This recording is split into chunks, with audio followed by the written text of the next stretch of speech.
What is up, Planeswalkers? Theox6 back with some more Magic the Gathering Arena. Today we're going to hop into the blue-black new player deck. So this is the deck as you get it. I'm going to show you the base of the deck here.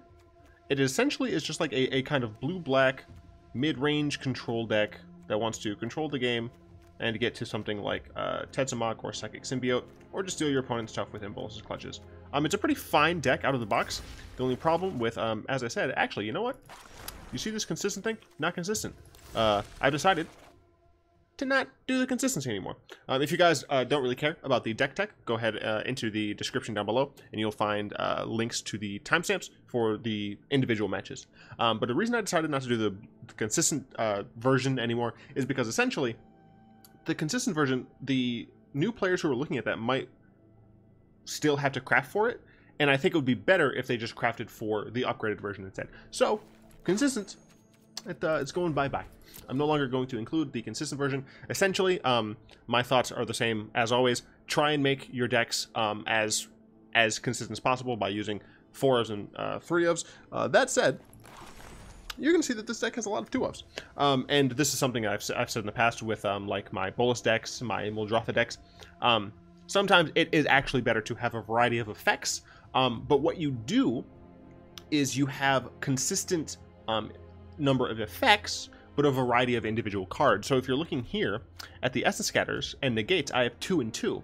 Now, the actual effect here is a 2-mana counterspell, of which I have 4. However, I've split them up 2 and 2 to cover a wider range of bases. So essentially, it's still relatively consistent in the 2-mana counterspell, but for the individual cards, I'm going to see that effect less consistently. So that's why a lot of these are going to be 2-ofs. It's either that we need a variety of effects that we'll only be able to get if we do run 2-ofs, or we want a specific type of effect that has overlap with another one. Same with Supreme Will and Cancel. But first off, we're running 3 ops. We went and upped the number from the deck. I think the deck was only running like 1.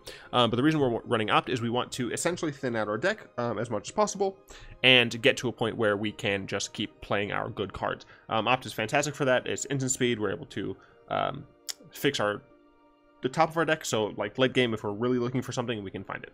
Fatal Push is just too good. I was really trying to decide whether or not I was going to include Fatal Push, Supreme Will, and Glimmer of Genius, as well as Torment of Scarabs, because they're going to be rotating soon. However, in the end, I decided that these cards are just so quintessentially good that you kind of want to run them in this type of deck. And essentially, I'm bending the rules a little bit with this because it is fundamentally harder to play a more controlling deck than it is to play a more aggressive deck. When you are trying to threaten your opponent, each individual card, like by itself, is relatively good, right? You can just kind of play on curve and get away with it, whereas with Control, you really have to know the deck that you're going up against, what likely threats your opponent still has, as well as making sure you know what exactly you can answer still in your deck. So it's a little bit harder, and because of that, because of the innate difficulty in both making and playing a control deck, I decided that I was going to make sure you guys did have a little bit better tools. That said, I still didn't include Disallow, even though Wizards did give people a chunk of Disallow, so most people should have them, if not all. I'm not entirely sure. I decided still not to run them because, one, if you do end up running those, that will increase your deck's power level, which means that you will end up going against better decks and better opponents. So I don't think it's a good idea to do that starting out. Once you get a little bit more familiar with a deck like this, then you can go ahead and throw in those Disallows, throw in those Gearhulks, since I believe that those were given as well. But that's essentially why I decided not to give those, even though technically I think everyone got them. So that's why I'm running Fatal Push. Fatal Push is just too good of a card. It's really helpful against early aggressive strategies. And what this deck aims to do is make sure that on turn 2 and forward, your opponent essentially doesn't get to resolve the majority of their spells that actually matter. The problem is there aren't really like 1-mana counterspells, or else that'd be really annoying. So if your opponent sneaks in a 1-drop, that 1-drop alone can really take away the game if we don't draw one of our removal spells. So that's really why we really want Fatal Push in this deck. Syncopate is a fantastic card because it slots in at any point in the game. Again, we're only running 2 of these cards because it's so flexible. We have a lot of counter spells in general, but this can fit into the 2-drop slot or the 3-drop, or going even further into 4 or 5, depending on what you need. You really want to use this on something that doesn't have an ability to come back. Or, sorry, you want to use this on something that does have like the ability to come back from the graveyard, like Scrap Heap Scrounger, or something that like your kill spells wouldn't be able to answer, like Hazoret, right? Those types of things are cards that you definitely want to make sure you can syncopate, as opposed to just using a random other counter, right? An Essence Scatter on a Scrap Heap Scrounger is not as valuable as a Syncopate is, because Syncopate does exile. We're running 2 Blink of an Eyes, just in case we were unable to counter a spell and we really need to get it off the field for a turn. Blink of an Eye is fantastic for that. It also means that we're going to be able to draw cards later in the game and really use our mana efficiently. And you'll notice as well, as many as possible of our early game cards are going to be instants. And the reason we want to do this is to make sure we're able to hold up mana to cast our counter spells. And if we don't, we should be able to get payoffs with things like Blink of an Eye, things like Supreme Will, things like Glimmer of Genius. As I've already talked a little bit about these, we're running 2 cast downs. Sometimes creatures resolve, and we need to kill creatures. So that's essentially why we're running cast down. It's not the best of removal spells, but it is still good. If you're able to, I would definitely suggest getting Vraska's Contempt relatively early on, if you do want to craft for blue-black. We're still using the Treasure Map. Treasure Map's a fine card. It scries, which means we're going to be able to fix our draws a little bit better, which is more important in control decks. Because we need specific answers in different situations. And later on in the game, you'll be able to draw cards, which hopefully will help you against the control matchup. Speaking of the control matchup, I'm actually going to jump all the way to Torment of Scarabs. You might be curious as to why this is in here. It's in here essentially entirely because of the control matchup.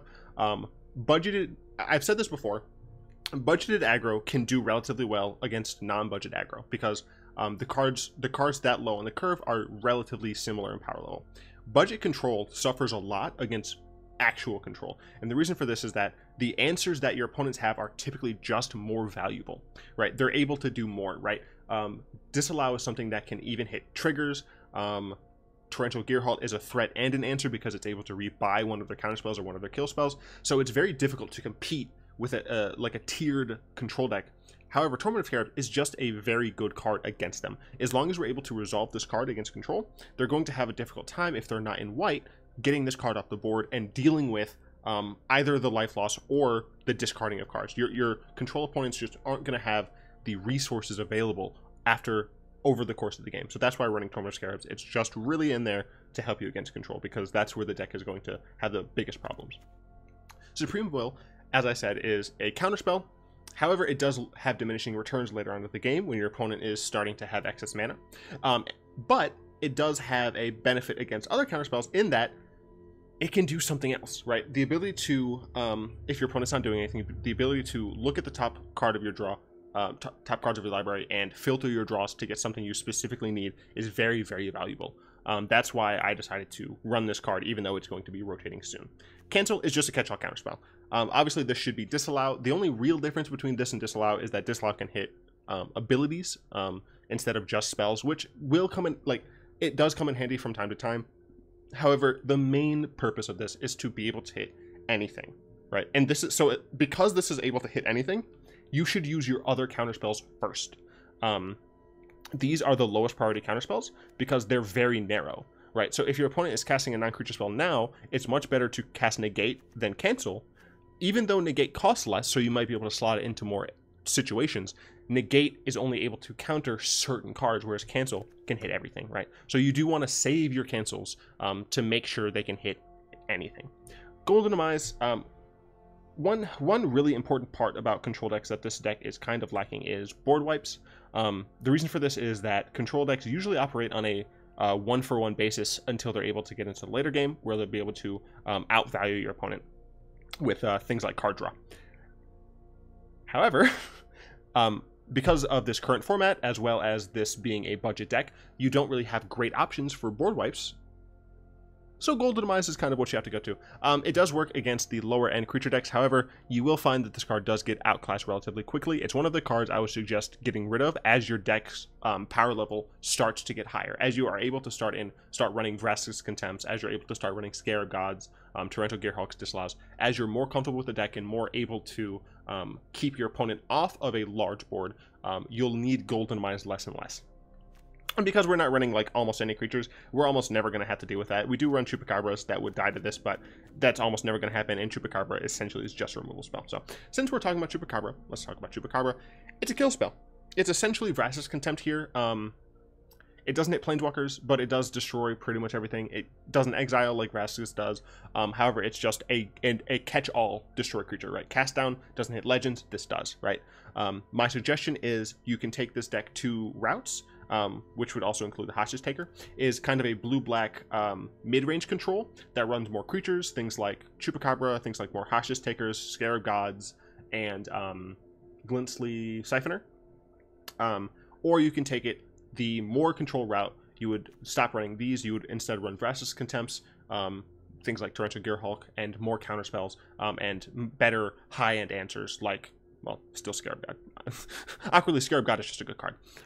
Speaking of Hostage Taker is a way to get rid of a creature or an artifact. Sometimes artifacts will be a problem for this deck since blue and black aren't really known for dealing with artifacts directly. And this is another kind of in Bolas' Clutches type effect where we're able to steal our opponent's like big bomb threat. That sounded awful. Our very powerful card, their boss monster, we'll be able to steal that and make it our own. So it's very, very strong of a card in that scenario. Glimmer of Genius, we replaced... What did we replace? We replaced... Secrets? No. One of the cards. It was a garbage card that just cost too much and did too little. It's the sorcery... Gosh, of course I can't even find it now. Top tier YouTuber right here. Where is this card? Sift. There we go. Sift. It's just a sorcery speed, and because of that, it's not great. Additionally, Glimmer of Genius scries. So like, we're getting to draw more cards with Sift and then discard one, but we're getting to potentially see more cards with Glimmer of Genius, and that's very important when you're looking for a specific card, right? The fact that you're able to scry 2 first and be able to put both of those on the bottom if you don't need them can help you in situations where your opponent has lethal on the board and what you really need is that Golden Demise, right? If you're in that scenario, you're going to be able to use Glimmer of Genius, see the top 2, now that those are Golden Demise, drop them, and then get 2 more. You're seeing a total of potential 4 cards. The energy, not going to play a role in this deck. The real reason that it's in here over something like Sift, over something... there was another one, but over any of these other cards is that it allows you to see 4 cards, and that's very, very important. You want to make sure you're getting specific cards because there's such a wide variety here. Terminal Scares we already talked about. Bone Dragon, I decided to actually keep in this deck. You're going to be running through a decent number of cards, so getting 14 cards in your graveyard by the time you want to deploy your threats is going to be relatively common. And what I do suggest doing is not deploying Bone Dragon like immediately, right? In a control deck, you want to make sure you have control of the board before you start trying to kill your opponent, before you start trying to win the game. That said, Bone Dragon does do a fine job blocking. You're not going to love it because you are only going to be able to activate it a few times. But Bone Dragon does do a decent job of getting there, right? You only need to hit your opponent 4 times if they haven't gained any life, so that's very valuable. Eldest Reborn, I put this in here because it's a pet card of mine. It's really good. Unfortunately, it's a little weak in the more the higher tiered games. However, it's just a very value-laden card. Having your opponent lose a creature or planeswalker and discarding a card and then getting a pick of your cards, which essentially is almost always going to be Chupacabra. I mean, yeah, it's essentially almost always going to be like one of these. It's almost never going to be Tetzimoc or Josu Vess. But getting one of your creatures or something from your opponent that's maybe better that you had a clutch time getting rid of, right? It's just going to be so much value here, and that's why I suggest running at least one Eldest Reborn. Tetzimoc is great against the mid-range decks, as well as other control decks. It's not great against aggro because of how late it comes down and how much mana you have to pump into its ability, but being able to destroy a large number of creatures against mid-range and control is very helpful. I mean, that's pretty much it. It's also just a 6/6 Death Toucher. So it's just a top-end card. I would suggest dropping these 3 top-end cards for Torrential Gearhulk if you decide to go that route, once you get to that level of skill that you feel comfortable playing a deck like that. I never noticed in that art, there's a Vampire Man impaled on a spike. I never noticed that. That's horrifying. And finally, we get to in Bolas' Clutches. One, I couldn't take this card out of the deck because Bolas is love, Bolas is life. But also, it's just a good card. You can steal one of your opponent's planeswalkers. You can steal, and importantly, you can steal something like an Archer or Raska, which will allow you to potentially just outdraw your opponent. that's an edge case. You probably shouldn't be doing that very often, but you can take whatever is best from your opponent, which is very important. They're getting negative and you're getting positive, so it's a big swing. And then our lands are pretty much the same. Once again, you might not need something like Submerged Boneyard in this type of deck. There isn't a ton of double. There's a bit more double black than double blue, which is why we're running more swamps. But my suggestion, as best you can, definitely try to go for the rare wild cards and give my spiel. So let's go ahead and play some more. Yep, upgraded. I did play a few games with this, and I did relatively well. My opponent might be playing white weenies. Not entirely sure, but when your name is weenies, I can only assume. And we're going first, which is actually very valuable. Just because you want to be able to be on a higher amount of mana than them, so you can counter their things. Unfortunately, we really want to be able to make all of our land drops. And because Bolas's Clutches is a 6 mana card, this is functionally a 6 mana hand. You could honestly argue that it's only a 4 card hand. Sorry. Because we're only kind of guaranteed to cast Supreme Will and Cast Down if we kept this hand. So I'm actually going to mulligan. Also the deck has 26 lands. When you are playing Control, you're going to want in general more cards, in general more lands, and you want more lands in hand. So this is even worse. Luckily, our opponent did mulligan to 6. Let's see if they'll join us in the Muldrotha. They don't. This again is really unfortunate. However, it's unlikely we'll get a better 4 than this, so we do kind of have to keep. And we do get a Scry. The opt is fine, so we'll just go ahead and play this first. And we have a cast down, which is helpful, but the opponent did keep that on top. Very important to note. Opponent also playing blue, also going for the opt, going for the Ixalan version.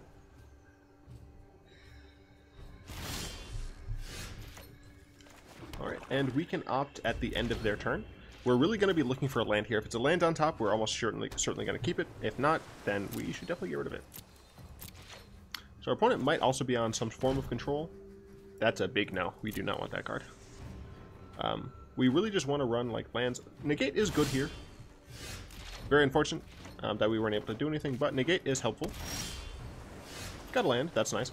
And see now, once we get a 4th land, right, we can now run Glimmer of Genius at the end of our opponent's turn if they don't do anything that we care about. Right, so this is another reason why we really want to have instants. Because if our opponent does nothing that we want to counter, we can go ahead and activate Glimmer. Now, our opponent might counter this. That's kind of fine, because it means that they're not going to counter something large of ours, right? If they argue over this, essentially, then they're not going to argue over something else. It looks like they counter this, and I'm usually an advocate of not using your counter spells on things like that. And we're actually going to do this main phase. We don't mind doing this main phase because if we find a land or something like Treasure Map, we're going to likely want to play it. That said, we would have enough to activate it and play it, but we wouldn't have enough to negate as well. And we want to make sure we're not blindsided. Although we do have Cast Down, so oh wait, this is not creature. Never mind. So yeah, we do want to pass the turn, and the reason we want to pass the turn, okay, is to make sure we would have some counterspell. So Cast Down can hit a creature they play, as long as it's not legendary, and Negate will hit a non-creature. So let's see if they let this resolve. And they do. Very good. So this can start helping us fix our draws. So our opponent might be on mono blue, or they might be on blue-black, and they just might not be drawing the black mana. Sure, that's fine.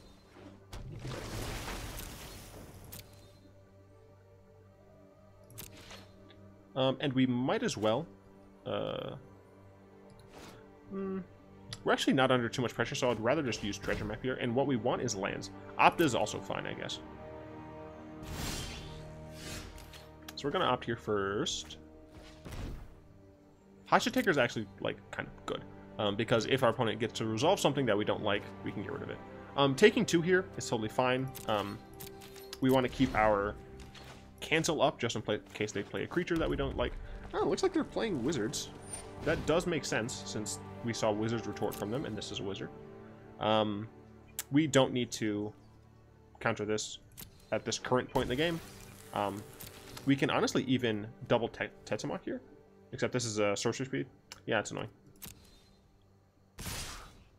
What is haste? Oh. Yeah, let's go ahead and kill the Trickster. Sure. And we'll be able to treasure map. Let's treasure map, see what we get. Essence Scatter is fine.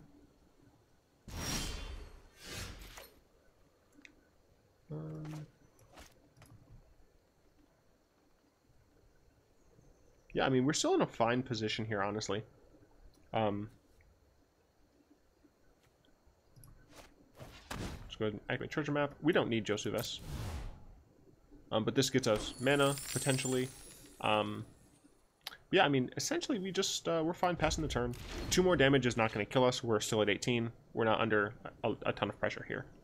So.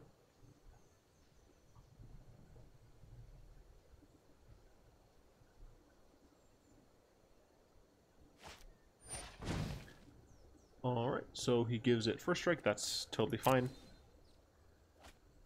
Doesn't actually do anything. And sure.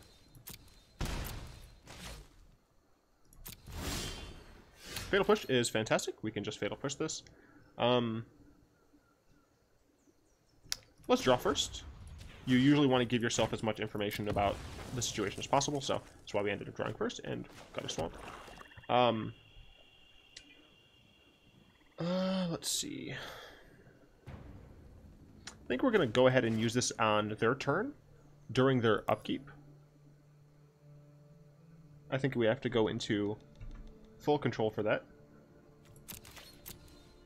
And the reason we're doing that is we're waiting until before they draw, but during their turn. And the reason we're doing this is we want them, if they do have a counterspell in hand, to use the mana that they have this turn. But if they don't, we don't want them to draw into a counterspell. So that's why we're doing it in this specific point in the game. Or point in the turn order. Wizard Retort. So we can actually negate this and be okay about that because we still have Essence Scatter up. And we can cancel as well. So we will do this. And the reason we're fighting over this is essentially... There we go. Is essentially because we don't want them to have anything. They decided to cast that. That's fine. I don't mind taking damage. Right. It also kind of shows that our opponent doesn't have another wizard in hand, or else they wouldn't have cast that when they did. So now they can draw.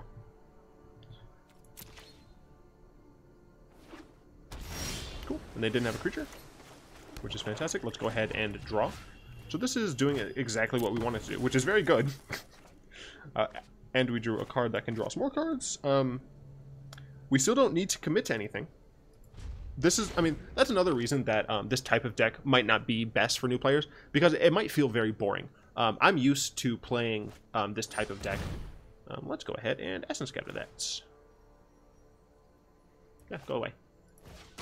I'm used to playing this type of deck, so I don't find draw go very boring. However, I know that this is something that a lot of new players don't like. If you are watching this game and saying, like, this is awful, how are you doing this? Don't make this deck. Yeah, you could grow to like it, but it's not for everyone. We let that resolve because we don't actually care too much about it. We could honestly even Hostage Taker it, which we might do. But what we're gonna do for sure is Supreme Will here, and look at these because our opponent doesn't have a ton. Ooh, Blink of an Eye. I like the idea of Blink of an Eye. It gets rid of stuff and draws stuff. Ooh, Tormentor Scarab's also pretty good. So let's use our last draw here. I don't want to keep doing that. We've got another land. Let's see. I have 4. I have 7 mana, so I am going to do this and start taxing our opponent down. We're still at an okay life total. If we really need to, we can Blink of an Eye. We have Counterspell up, so that was a fine time to deploy this card. My opponent is likely going to use life for the first several triggers until they get to about 7, I think is what I found. Yeah, I mean, as you can see, this deck, even though it runs very few, like 3 and 4 ofs, it does relatively well. And that's a card that I don't want to deal with because it deals damage to me, and it deals more damage to me. That said, Tetzimoc. No, I will cancel that. I don't love it.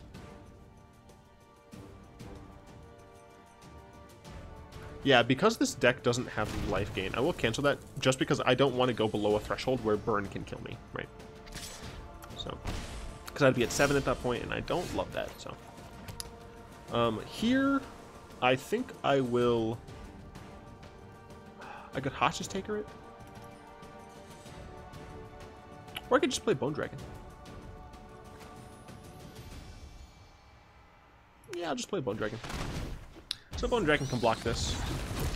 If they try to burn it out, that's fine. I have 10 cards in there. Opponent will likely go down to 14 here. Yep. When you are playing control decks, you want to make sure you know what your opponent has used. Sorry about that, opponent. So our opponent still has potentially 3 more Wizard's Lightnings and 2 more Wizard's Retorts. So we do want to keep that in mind. You know, just in case. Just in case we get burned.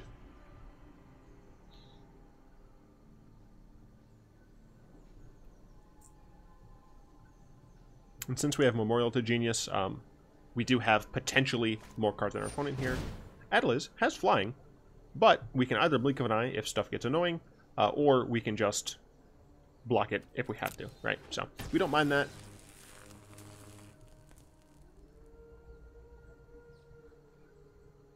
See what our opponent does here.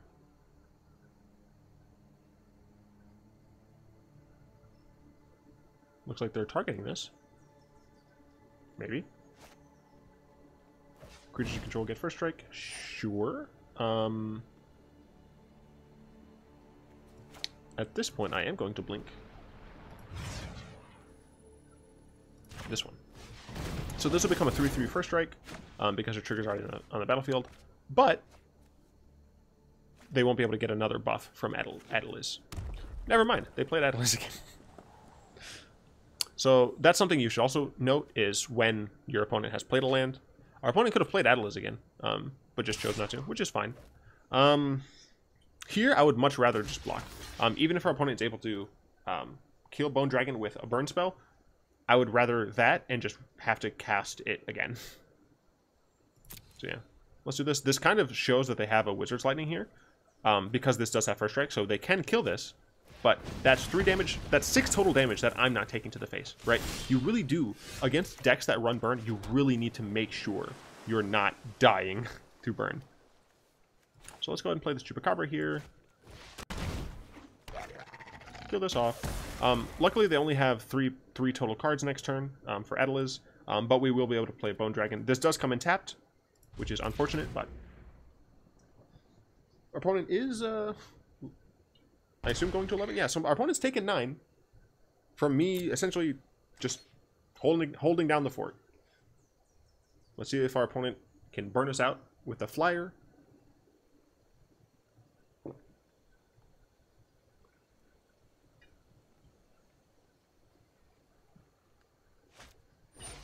Alright, yep, they play Adeliz, not unexpected.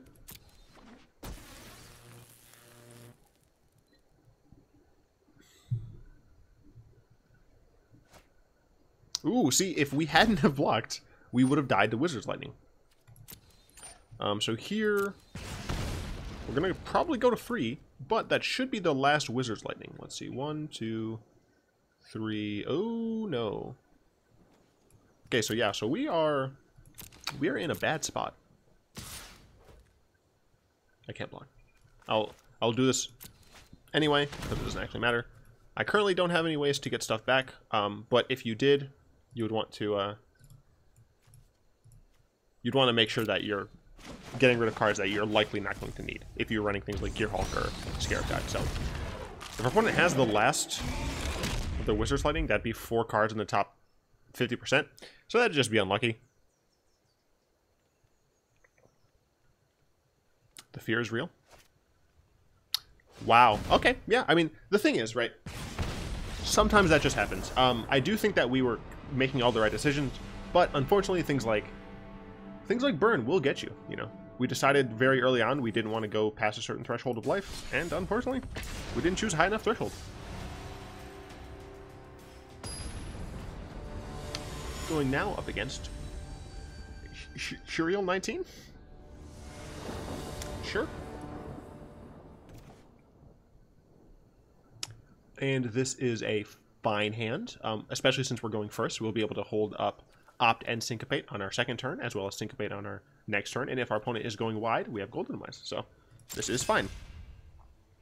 Against Control, it's a little less good, just because we aren't going to have draw spells yet, and that's really what we want.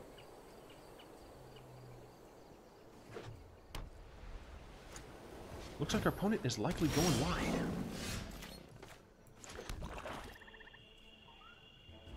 So let's see what our opponent does here. If they play two one drops, then Golden Demise is pretty good, pretty spicy.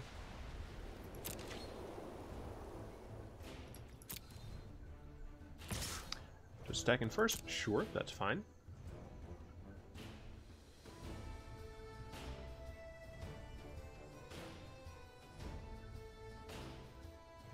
Opponent has the potential to do something here.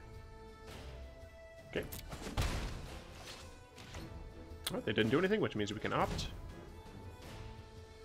Do we want a land? We actually don't. We have 4 lands. We're going to want more eventually, but we want to get a little bit more answers here. And we drew another land anyway. Ooh, cast down is nice. If we end up not going the Golden Demise route. It looks like our opponent does have some sort of instant, unless they're playing with full control on, because they are continually having priority. Oh, they cycle cast out, that's fine. Opponent potentially recognizing that we are likely not to have very many threats early on here. Alright, opponent just going straight to combat.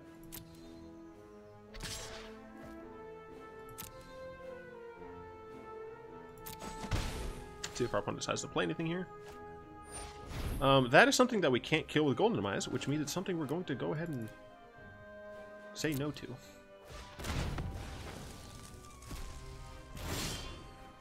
And now we're going to be able to play Glimmer of Genius if our opponent casts nothing. So very, very good here. Once again, we're in a good spot. Luckily, this deck doesn't have red. So hopefully, we'll be able to control the board until we can put down a threat and just win. I mean, that essentially is always the plan, but see if our opponent plays anything here as I check OBS to make sure it's still recording fine. And they do nothing, which means we can go ahead and Glimmer. And at this point, I'm fine looking for a win condition because our opponent's not really doing much. I don't want either of these cards because we're likely to draw a land anyway. There it is. Okay. Fatal Push is nice. Sure. But I would want, like, once again, taking 1 damage here is fine. I want to make sure if they do cast something that I do have enough mana to Syncopate or Supreme Will. That said, here, the plan likely is to Fatal Push and then use Supreme Will to look at the top 4. Once again, just looking for a threat that we're able to rush our opponent down with. Our opponent really weirdly not playing much. Very confused by it. I guess this might not be just like the kind of go wide life gain. It might just be the kind of combo with Famished Paladin. So, as I said during the deck tech, it's very important that if you're playing a control list to try and get an idea of what your opponent might be playing.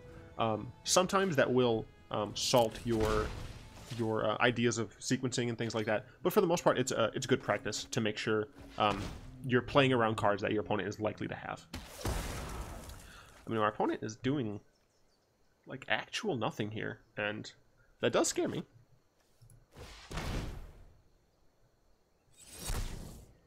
Josu Vess is actually a fine card here. I don't know if I'm going to deploy it now. Well, so the thing is, right? If my opponent plays a non-creature spell, I'm going to be very frustrated that I played Josu. But if they play a creature spell, I can just cast it down. I'll have enough mana to do so. Josu Vess gets there in 5 turns. I think it might be worth doing now. Opponent has 5 cards. They possibly have an answer anyway. And if they do, that's all fine. It seems like they didn't. See what my opponent does here. Maybe they are more bold since I've pseudo tapped out. But Johnny's welcome. I wouldn't have countered that anyway. It does mean my clock with Josu Vess is going to be slower.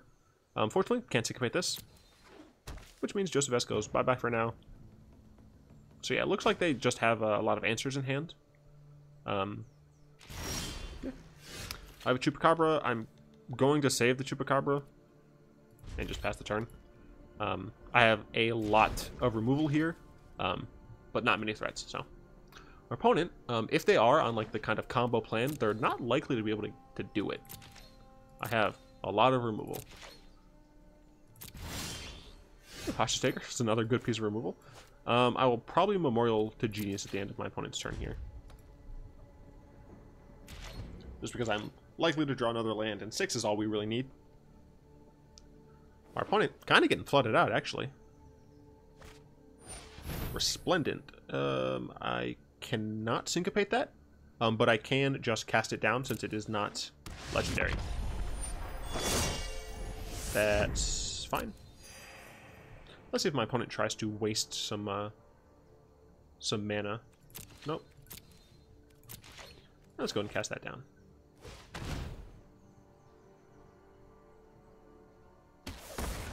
Cool. Alright, play this and pass the turn. Second verse, same as the first. And as you can see, our opponent is just running out of gas. Especially once we start using Chupacabra and Hostage Taker. We'll really be able to run away with this game. This is another card I'll just cast down. I don't think it's worth Hostage Takering this specific card. Yep, sure, that's fine. Hostage Taker is something that we want to save for maybe a Splendid Angel, another one. Let's see. Should I Memorial to Genius now and then just use Chupacabra? I think that might be better. Yeah. So we're going to do this now just so we draw some cards, and we can Chupacabra on our turn. Does essentially the same thing. Ooh, and we got a nice Chrono Scarabs, so that's nice. And it clutches, so I mean, we're just going to be able to take everything from our opponent. Yeah, I mean, once again, if our opponent plays a non-creature permanent, it's going to be a little annoying. But, I mean, if they play a non-creature permanent, we can just take it with Impulsive Clutches, so it's kind of fine. This is a game that we should win. So we're going to steal the crap out of that. Probably going to end up getting back a Johnny. That's fine. We can't syncopate it, but we can take it with Clutches. I am proud to fight by your side. So we're probably going to get back a Johnny. I'll go ahead and cast that down, end of turn. Then my turn, Impulses Clutches. Another thing that you guys should do, if you're playing a control style deck, is think about the different lines that your opponent might be taking and the different lines that you're going to be taking. It's a very valuable thing to do, so that you can execute your plans on your turn, since you do have a limited amount of time, right? You do have a decent amount of time, but in control decks, it takes a lot of time to think sometimes, so making sure you are thinking and formulating a plan on your opponent's turn is very good. Very, very valuable thing to do. I swear I've been saying way too much.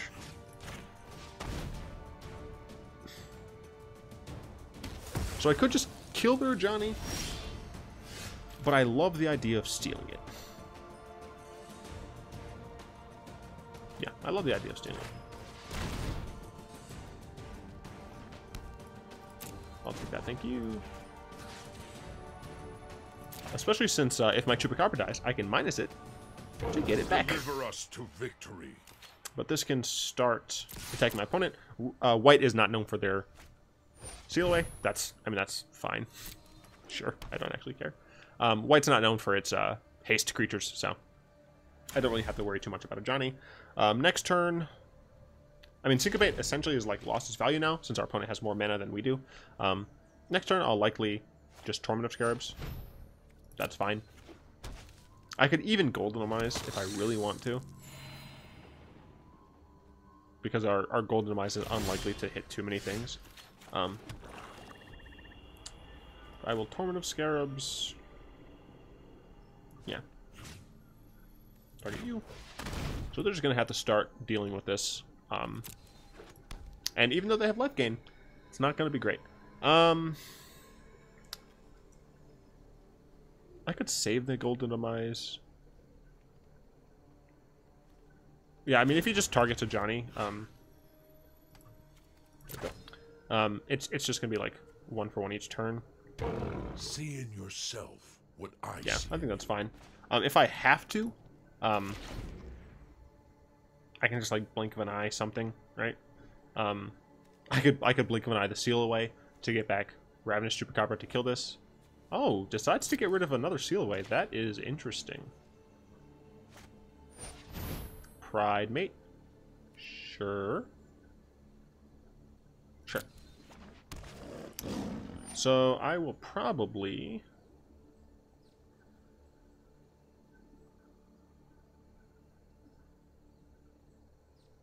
What I should have done there, actually, is when he cast this, I should have Blink of an Eye this, so that this didn't get bigger. So on my following turn, I could Golden Demise and kill both of these. That is a misplay on my part. You want to make sure you know all your cards. That said, that's fine to resolve. Because I'll probably just Hostage Taker that. Or I'll just bounce the seal away and block this, because my opponent's probably going to attack. Yeah. That seems pretty valuable. Bounce this. So we know he has the seal away in his hand, so we don't really have to care about it at all. So we get to kill this, block this. Really good Blink of an Eye there. And our opponent concedes. So the first game, we lost because Burn, it just kind of gets there sometimes. Our opponent had all 4 Wizard's Lightnings in the top 50%. Or, no, he had 3 Wizard's Lightnings and a Banefire. It wasn't terrible. I think it was still a good game. And this one, I think it just goes to show that the deck is still kind of relatively strong. Yeah, I mean, I hope you guys enjoyed that one. I'd like to thank Easy Mode, Chris, DizzyFam, Daniel, Flowerchild, and Chow083 for supporting me on Patreon. Their support makes it so that I'm able to buy packs in the game, so I can keep making viewer requests. If once Guilds of Ravnica comes out, I'm sure the requests for decks are going to be insane. I think I'm going to start filtering that through my Discord, just so it's a little bit more handleable. Speaking of the Discord, I'm hoping to have it up this weekend, but don't hold me to that because I am busy with grad school. But I really hope you guys like this one. This was one of the better new player decks in my opinion, just from like things I enjoy playing and things I think I'm good at playing. So if you guys did like that video, go ahead and tap that like button, add a subscription to your mana pool, and cast a comment to the comment section down below. And until next time, all will be one.